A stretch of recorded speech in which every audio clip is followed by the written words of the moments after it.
Bonjour, good morning. I am Boris Prou, and I'll be moderating this press conference by the National Supply Chain Task Force, en français, le groupe de travail national indépendant sur la chaîne d'approvisionnement. We have this morning Louise Yako.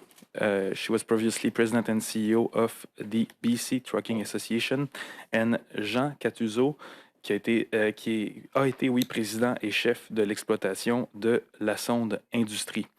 We will have brief remarks by the presenters, and then we'll go to the questions, first in the room and then on Zoom. So please don't be shy to use the raise hand function at any point during this press conference, and then I will hand you the mic. So on that, à vous la parole, Jean et Louise. Thank you. Good morning, everyone. Bonjour. It's a pleasure to be here with you today.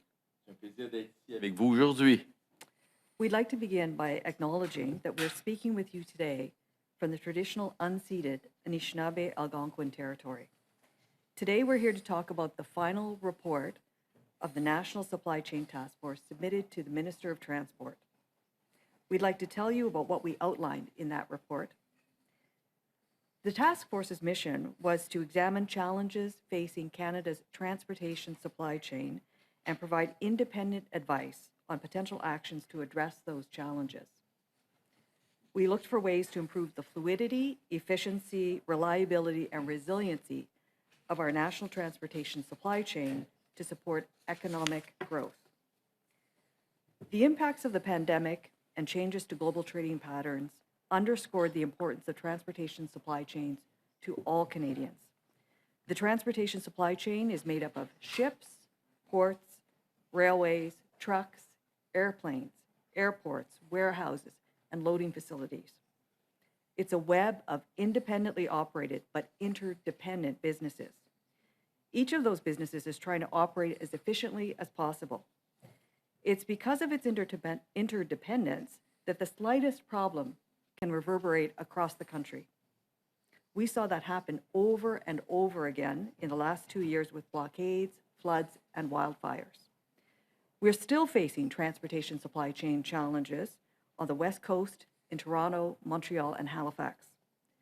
For those reasons and many more, this report is an urgent call to address Canada's transportation supply chain crisis. La dépendance du Canada à l'égard du commerce international signifie que nous dépendons de notre chaîne d'approvisionnement en transport plus que de nombreux pays. Le commerce international a contribué à plus de la moitié du PIB du Canada depuis 1992. En l'an 2000, il a cumulé à 80% du PIB. En fait, même pendant les arrêts de la chaîne d'approvisionnement en 2021, le commerce international représentait 68% de notre PIB, soit 1 240 milliards de dollars.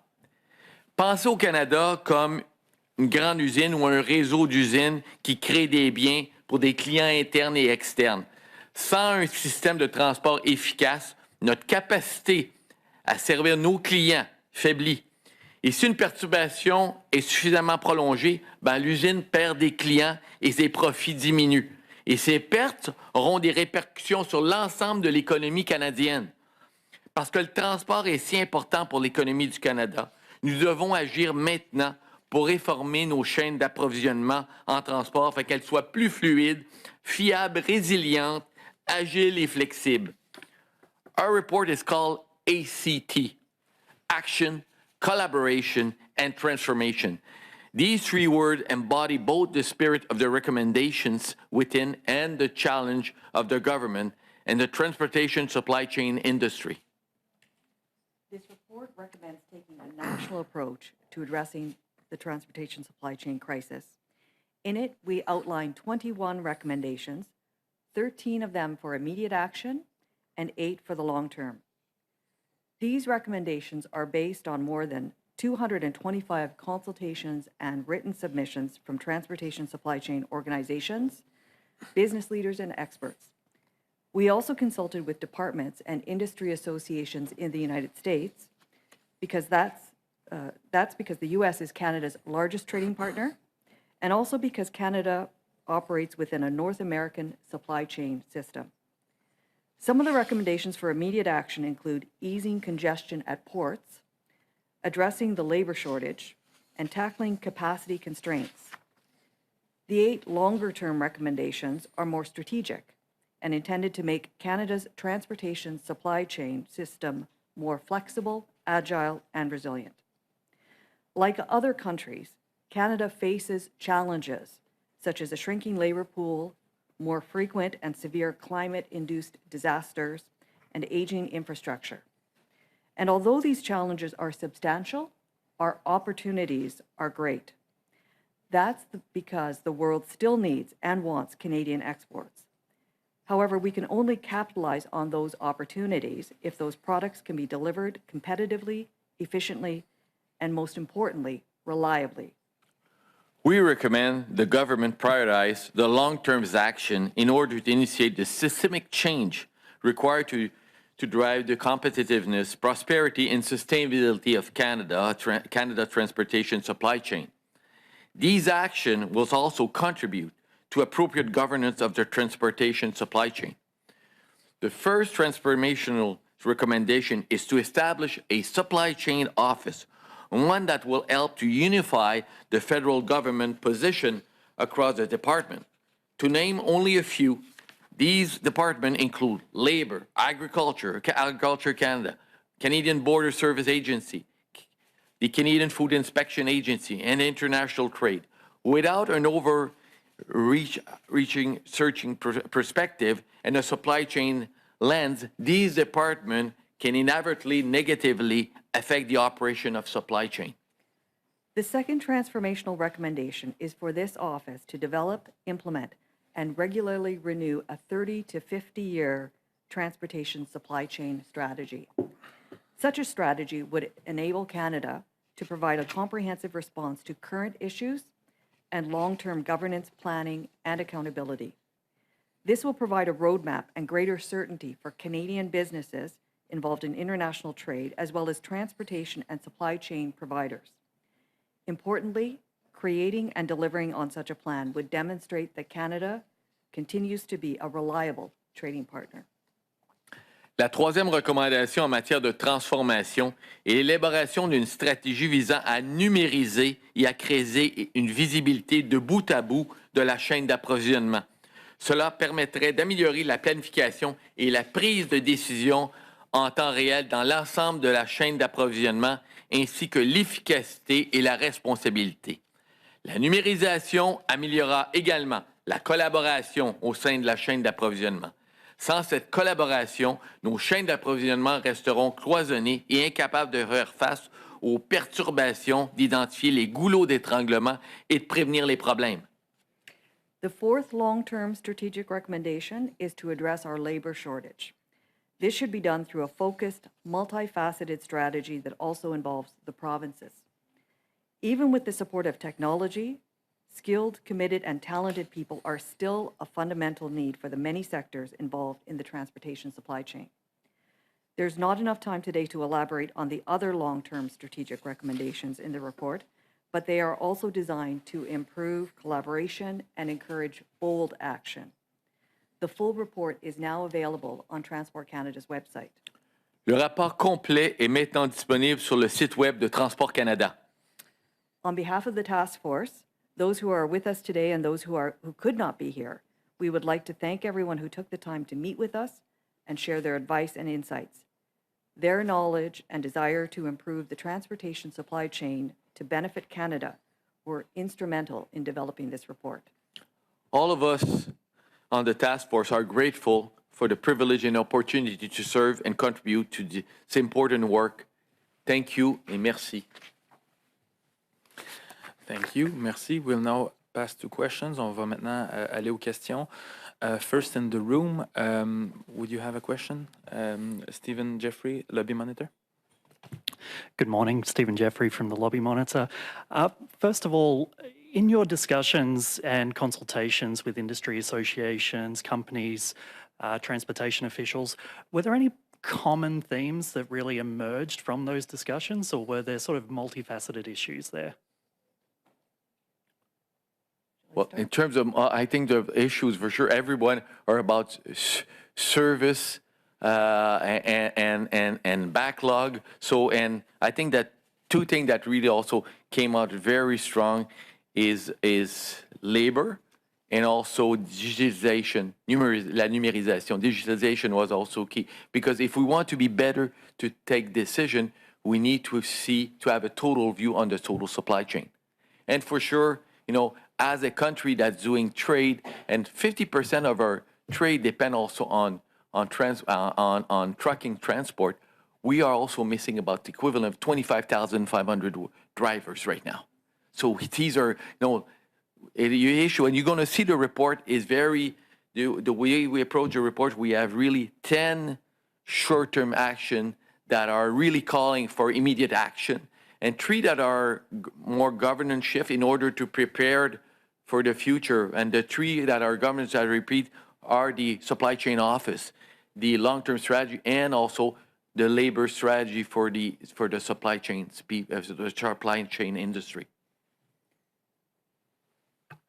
And just as a follow-up on another point, the longer-term 30 to 50-year strategy, I believe it was, why that particular time frame, in terms of that longer-term strategy? One of the things we heard consistently, and to answer your prior question, there were considerable consistent themes in the feedback that we received from industry stakeholders and from businesses. And one of the things that they said to us was that they wanted more certainty. And there was certainty in various different aspects, certainty in terms of the focus on supporting the transportation supply chain, recognizing that there are a number of issues and challenges, both systemic and short-term. So the opportunity to produce a longer-term strategy means that people have an opportunity to plan. They have an opportunity to make longer-term investment decisions. It produces that both certainty and reliability. So that's the reason for the longer-term focus on the strategy. But at the same time, we talk about regular renewal of that strategy. So it's not something that's produced and then put on a shelf and referred to. It has to be regularly renewed and reviewed given changing circumstances. And when you're talking about capital investment, okay, you want to also have a long-term vision of going to the immediate need for the future. But as Louise indicated, we also are recommending every 5 years also to do have a short-term plan of 5 years, but have a vision to have 30 to 50 years, because there are so many things that will happen. And since supply chain is key into Canada's strategy, because we are a trading country, so therefore this is part of our strategy. And if we are losing trade share worldwide, it will have an impact on Canadian life. And if we want to improve Canadian lives, we need to have to be better trade partners, and have a very good, resilient, and performing supply chain. And now to the other reporter in the room, could you please state your name and media, please? Yes, you. Li Minzhou from Newtown Dynasty TV. In your opinion, what has caused the labor shortage? It was like this before, or it was after pandemic, and why you think there's a labor shortage right now? The labor shortage predated the pandemic, but the pandemic certainly exacerbated it. We have an aging population. The labor shortage problem in Canada is not unique. Many countries are facing it. So we are going to be trying to attract people to Canada as immigrants, and also we recommend that we do more to improve domestic take-up of workers. Thank you. Do you have a follow-up? No other questions? Yeah, there's a lot of people in this country that need jobs. So how do you explain that phenomena? Well, the unemployment rate is actually quite low, but you're absolutely right that there is a mismatch sometimes between people who are looking for work and the skills that are required. So if you look at that labor strategy recommendation in detail, one of the things we do talk about is the need for cooperation between the provinces and the federal government, as well as private industry, to identify the exact skills that are required, the training that is available, ensuring that there is support in terms of funding for training, and that the employers are also helping to identify what skills are required. So a lot more cooperation. And recognizing also that truck drivers are a really specialized jobs. And that's also a challenge in terms of getting training programs for them. Thank you. We'll now go to Zoom. If you're attending this press conference on Zoom, please use the raise hand function at this time. First question will be from Jake Emidston from Financial Post.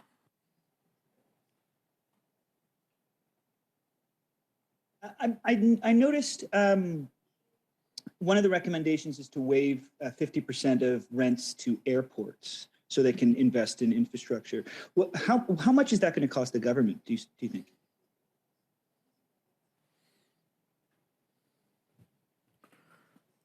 That will need to be evaluated by the government, because right now we see there's a, on one side there's a challenge of being of e-commerce and also medical supply that are coming in, and the airport don't have the infrastructure to support that. So they have to balance out and make sure that, on one side they had a capital program that were evaluate, and if they're not sufficient, it will the 50% should help to fill up the capital needs that the airport would need. So it will have to be reviewed, evaluate, but it's case by case. But the key thing is that if we don't do nothing about it, okay, then we'll have an issue of not giving service to Canadian. So it's a catch-22. Thanks for that. Now, just to switch to rail, one of the recommendations here I see is expand the 30-kilometer interswitch distance. Can you explain to me what that means and what that would do to give shippers more options? Interswitching means that if there is a shipper that requires rail service, they would have greater optionality in terms of an alternate service provider. So while we haven't stipulated what that distance should be, what the aim of that recommendation is to create greater optionality for shippers, greater competition, because one of the common concerns that we heard raised by shippers is the fact that some of them are considered to be captive to one railway. So in fact, they're not operating in a competitive environment. They're having to be they have real limitations in terms of the options that they have for rail transportation service. And that's why in the strategy also we are recommending that in a period of up to May 23, that CTA do also an evaluation of the distance and test to come out with a test on the number of of kilometers that we need for interswitching. Thank you. Merci. Next up, David Rivley, The Logic. Can you specify areas that you've uncovered where Canada is notably weaker or more fragile than some of our peer countries? David, we didn't do that specifically, but what we have recommended is that as part of the development of the National Transportation Supply Chain Strategy, that government work with industry to identify choke points and weaknesses where infrastructure needs to be developed or improved. So I don't have a specific answer to that question, but it will be answered eventually. Follow up, David? No, thank you. Thank you. Now we'll go to Heidi Exner from the Lawyers Daily. Yes, hi. Thanks for taking my question. I actually am wondering how your plan's long-term vision addresses international trade corridors, specifically waterways, and collaboration among the parties therein. Like, what specifically do you foresee needs to happen in the long term to make Canada more competitive? You want me to take it? Start. I just want to make sure that I understand your question properly. So I'm going to re-ask it, and you can confirm whether that's what you meant. But I think your question is, what role do gateways play in the national supply chain, transportation supply chain strategy? Is that correct? Hi, I'm sorry. You just cut out really briefly there while you were re-asking. Is your question, what role do gateways play in our vision of the national transportation supply chain strategy? Yes, that is my question. Thank you. Okay, so one of the things that we heard from stakeholders is that our current model, which is having ports operate independently and competitively with one another, is not actually in the best interests of our country.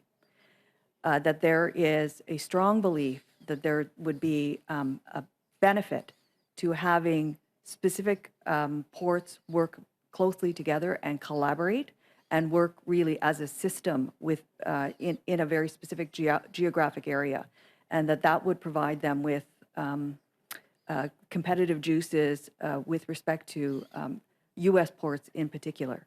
So which ports should work together in which specific gateways is something that we have left up to the government, but we've identified a need for a Western gateway, a St. Lawrence Seaway Great Lakes gateway, and then an Eastern gateway. And I'll add up to that, you know, when you're saying what role, 23% of our trade is done, of our tonnage is done through water. So ports are also very important, and we need to be competitive with our port, because if we don't do so, okay, we have competitive port in, as an example, on the East Coast coming from USA, and if they are better managing goods through US, the marine, don't forget, Canada doesn't have any major marine companies. The marine transport company will bring their container into US and will say, hey, just bring them back to Canada. So we need to have still a competitive, it's so important, our port system, to stay on the world trade. And as I told you in our presentation, we are a trader and we need trade. So we need to give service to our customer. So our port are definitely part of the strategy. And also when we look at what's going on in Europe, also the dry port, moving goods out of the port into dry ports, that infrastructure is also something we did look. The Europeans have done a good job on that. We didn't have time to do very good comparison, but we did read a lot of things on and there's a lot of port coordination. And we are encouraging, as Louise was indicating, the clusters of port, people need to work together in order to have a better efficient model. Would you have a follow-up question, Heidi? No, I don't believe I have a follow-up. Thank you very much. Thanks to you. Merci beaucoup. So that puts an end to this press conference, since I don't see any more questions on Zoom. So thank you very much to all. Merci beaucoup. Bonne journée. Thank you. Thank you.